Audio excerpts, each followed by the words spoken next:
অসহযোগ আন্দোলনের প্রথম দিন ত্রিমুখী সংঘর্ষে রাজধানী ঢাকা অগ্নিগর্ভ।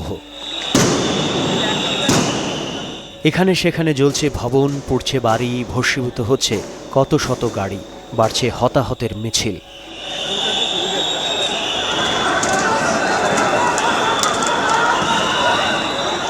সকালে শাহবাগে অবস্থান নেন এক দফার আন্দোলনকারীরা। তারা ধাওয়া দিলে আওয়ামী লীগের কর্মীরা অবস্থান নেন বঙ্গবন্ধু শেখ মুজিব মেডিকেল বিশ্ববিদ্যালয়ে। বিক্ষোভকারীরা সেখানে পুড়িয়ে দেন অ্যাম্বুলেন্স সহ কয়েকটি গাড়ি, চালায় ভাঙচুর।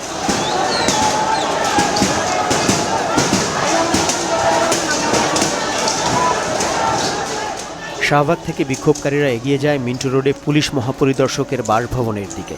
তবে সেখানে তাদের আটকে দেয় পুলিশ। গোটা মন্ত্রীপাড়া এলাকায় মোতায়েন করা হয় সোয়াট সহ বিপুল সংখ্যক পুলিশ সদস্য।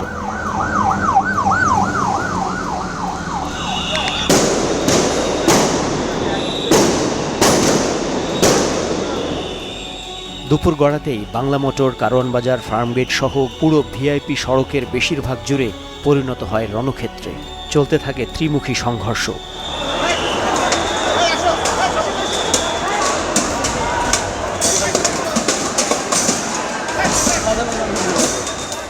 সংঘর্ষে জসিমউদ্দিন থেকে আবদুল্লাপুর পর্যন্ত কয়েক কিলোমিটার সড়ক পরিণত হয় রণক্ষেত্রে।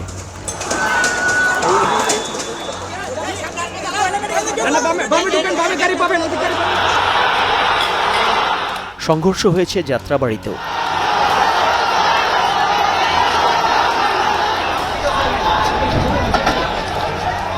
রণক্ষেত্রে পরিণত হয় শনির আখড়া। বন্ধ করে দেয়া হয় ঢাকা চট্টগ্রাম মহাসড়কের যান চলাচল।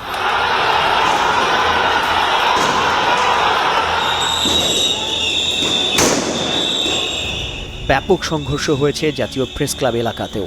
বিএনপির একটি কর্মসূচিকে ঘিরে তৈরি হয় ত্রিমুখী লড়াই।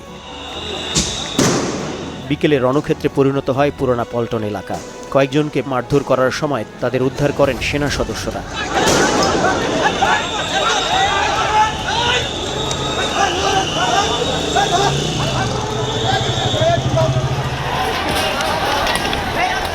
দুপুরের দিকে হঠাৎ উত্তপ্ত হয় রামপুরার পরিস্থিতি।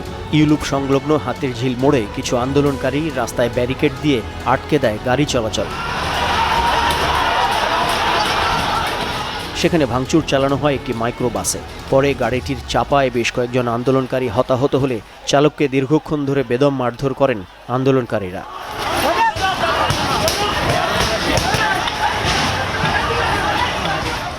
সকাল থেকে রামপুরা, বাড্ডা সহ গোটা প্রগতি সরণি নিয়ন্ত্রণে নেন শিক্ষার্থী ও আন্দোলনকারীরা।